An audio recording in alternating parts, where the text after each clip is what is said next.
बोलिए सच्चिदानंद भगवान की जय। नीलाद्रौ शंख मध्ये शतदल कमले रत्न सिंहासनस्थौ सर्वालंकार युक्तं नवघन रुचिरं संयुक्तं चग्रजेनं भद्राय वामभागे रथचरणयुतं ब्रह्मोदेन्द्रवन्द्यं देवानां सारमीशं सजनपरिवृतं ब्रह्मदारु स्मरामि ब्रह्मदारु स्मरामि। कथा कैवल्यर पवित्र अध्याय को आपण मानक स्वागत जनाऊँगी। मु स्वागत जनाऊँगी आमरी सत्यर ए पवित्र भगवान कथा अमृतर पवित्र परिसर को जहार अपूर्व लीला, जहार अपूर्व गुण, अपूर्व महिमा, जहार अपूर्व गान रे स्थावर अस्तावर कीट पतंग नद नदी समुद्र मनुष्य दक्ष राक्षस पशु पक्षी समस्ते मुखरित, जार गीत गोविंद शुणिबा पई जगन्नाथ महाप्रभु बाईगण बिलरे पशि जाती। बड़सिंहार वेश पर नित्य पाठ करा जाए गीत गोविंद। से जगन्नाथ महाप्रभु को कि भली रूप अवहित करी आपण मान आगे मु से कथा पाई धन्य हो जाउछि। से ब्राह्मण देवता जयदेव को प्रथम प्रणाम करूछि। जन केन्दु बिल्ल ग्रामे ब्राह्मण देव नामे ब्राह्मण देव नामे ब्राह्मण देव नामे। 1400 शताब्दी खोर्धा जिलार बालियंता थाना प्राचीन नदी कूल केन्दुबुल्ल बा केन्दुली ग्राम रे से जन्म ग्रहण करथिले। पिता होउछंती भोजदेव, मां होउछंती बामा देवी। जगन्नाथ महाप्रभुंकर आज्ञा रे से पद्मावती विवाह करिसंती। ए रचिला अपूर्व चरित नाम श्री गीत गोविंद शुणन्ति जगन्नाथ प्रभु त्रिकाले हुवन्ति। रचिला अपूर्व प्रबंध नाम श्री गीत गोविंद शुणन्ति आदि जाए नित्य त्रिकाले जगन्नाथ। गीत गोविंद संस्कृत साहित्यर एक अनवद्य अंग। एथिरे 12 सर्ग 72 श्लोक और 24 गीत रे समारोह। राधा कृष्णकर मान अभिमान विरह मिलनर भाव को नहीं गठित। सेथिरे गोटे पद अछि स्मर गरल खंडनम मम शिरसि मंडनम। एई पद लिखिबा परे जयदेवंकर लेखनी बंद हो गला। अधा पद पूर्ण हवा दरकार। कौन लिखिबे एमती गभीर चिंतार जयदेव पड़गले।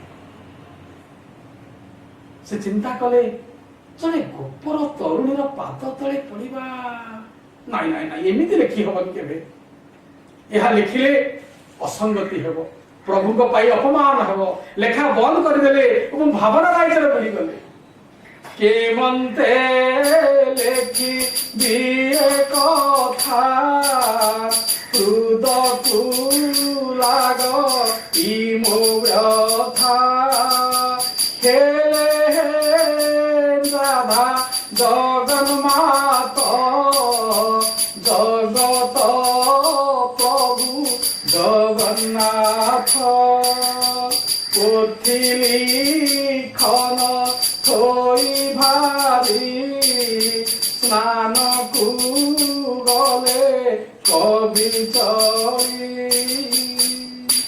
ভক্তর জগন্নাথ মহাপ্রভু এই কথা জানি পারিলে সে তো ভক্ত বৎসল কেতে দর্শন কেতে তত্ত্ব এবং ভক্তর মন কথা সে জানি পারিলে ভক্ত চালিগলা পরে से छद्मवेशरे जयदेवंकर वेश हो जाइछन्ति एवं पद्माक निकटरे आसी पहुंची जाइछन्ति पद्मा देखिक आश्चर्य हो कहले स्वामी आपण एते शीघ्र स्नान सारी प्रत्यावर्तन कले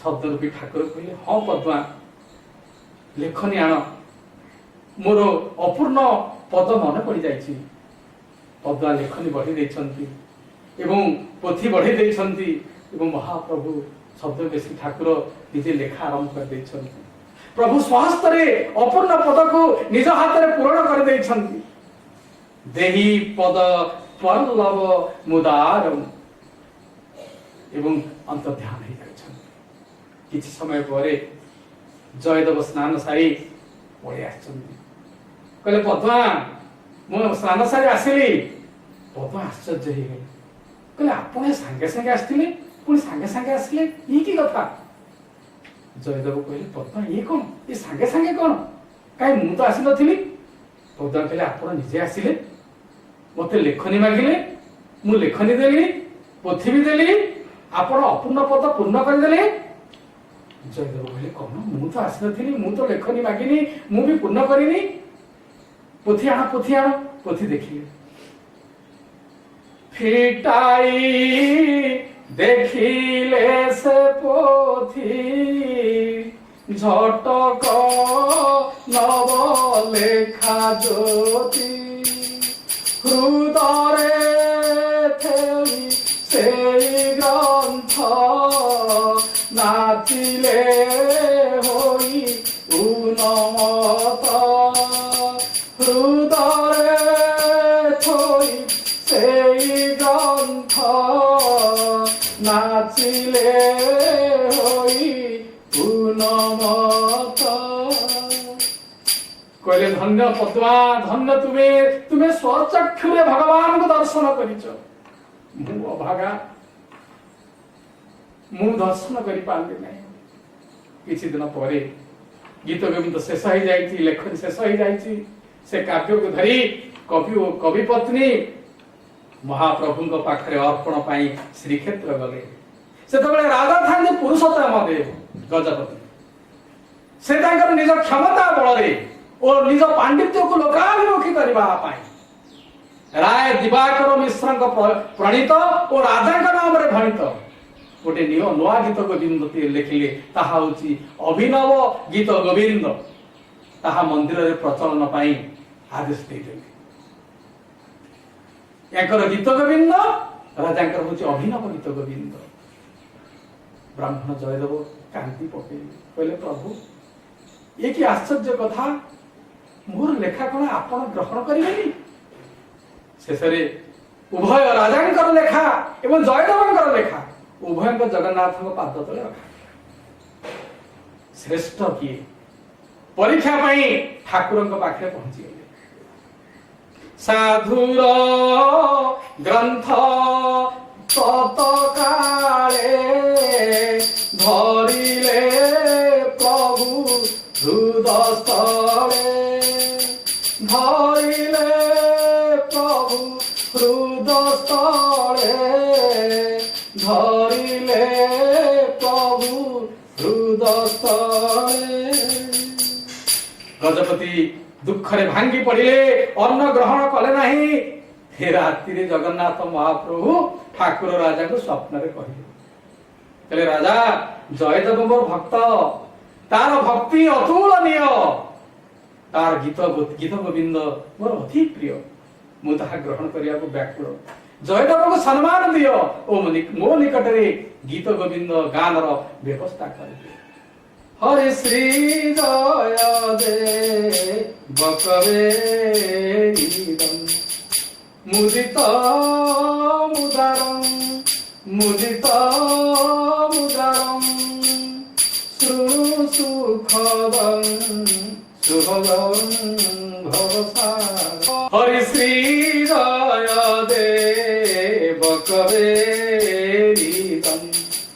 मुदित मुदारं मुदित मुदारं श्रु सुभदं सुखदं भवसारम्। केशवधूत दशविध रूप जय जगदीश हरे। भाव भक्तिमय ए पवित्र गणा को आज अध्याय रे मु एठी विराम चाहूची। पुणी आपण मानकु अनेक नूतन अध्याय नहीं पुणी मु पहुंची सेते बड़ जाए मते विदाय दियंतु। जय जगन्नाथ जय जगन्नाथ जय जय।